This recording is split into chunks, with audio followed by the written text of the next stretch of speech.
I really like this time of year is autumn, when all the leaves on the trees are changing from lovely greens and browns through to yellows, oranges and even some reds. The problem is that these lovely leaves, they end up down here on the ground, they fall off. And if they end up on your lawn or your driveway or your paths, you're going to be spending time cleaning them up. What you need is a leaf blower. A hand rake's no good at all. Certainly not with a huge area or an area which is covered in gravel or stones like I have. So today on Real DIY, I'm going to do a long-term review of my STIHL backpack leaf blower.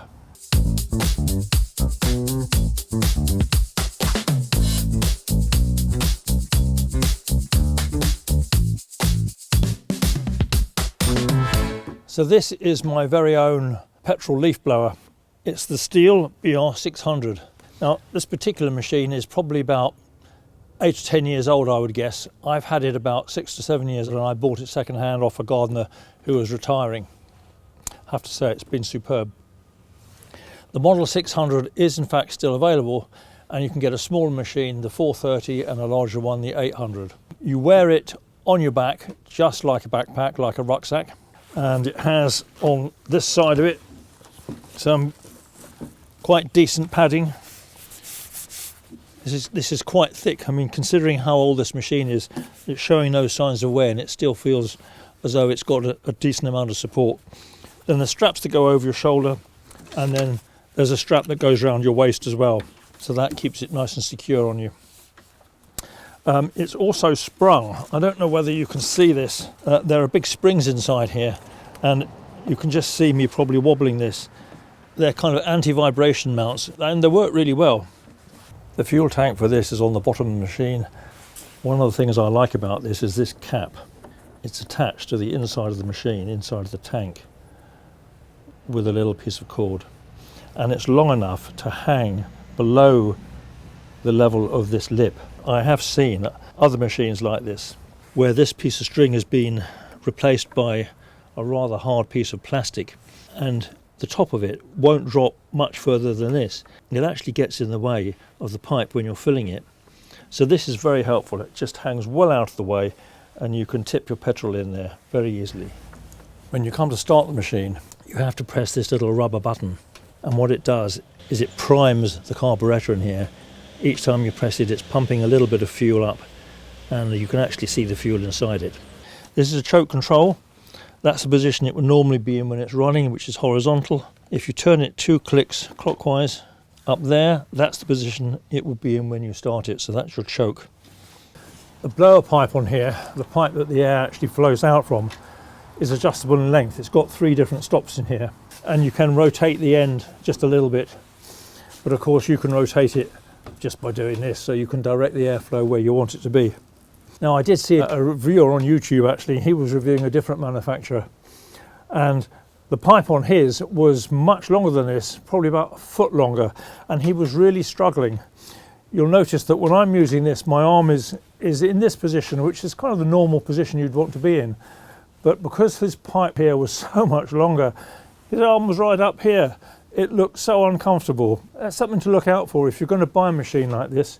Try it on, put it on your back. Make sure it feels comfortable. Don't just buy it straight off the internet. Go and buy it from a proper shop, preferably one that will service these as well. This is the accelerator trigger, very like you have on an electric drill.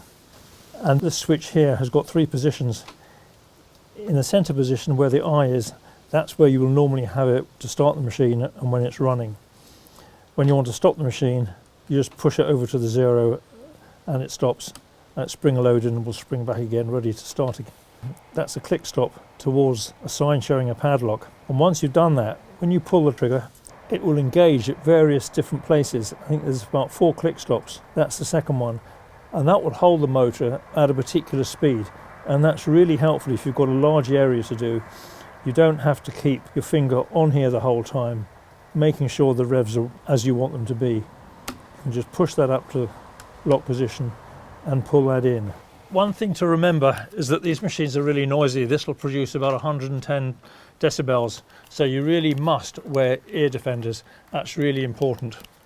Up to you, I guess, whether you want to wear some eye protection To be honest, I don't. This is after all blowing everything away from me, so I'm not expecting to get a lot of dust in my face. However, I suppose if you suffer from asthma, then you might be advised perhaps to wear a mask or maybe a face shield to keep any very small bits of dust from blowing back into your face. After all, even though you're blowing them away, Mother Nature will fight you and will blow them back onto your face. So definitely wear ear defenders. Let's give this a go. I've already primed this. Turn this control, which is the choke, to the position on the right hand side. Give it a few pulls. It's much easier if you can do this with the machine on a table or a low wall. Just that much easier to get it onto your back and do the back strap up. Okay, that's comfortable. I'm ready. The 64.8cc 4-stroke engine in this is really powerful, and usually it runs on a fuel oil mix, just like a 2-stroke. I think this leaf blower is brilliant. It really makes such short work of a large area. I love it. I've suddenly found an unexpectedly good use for this, and that's to clean the leaves off my garage. Watch this.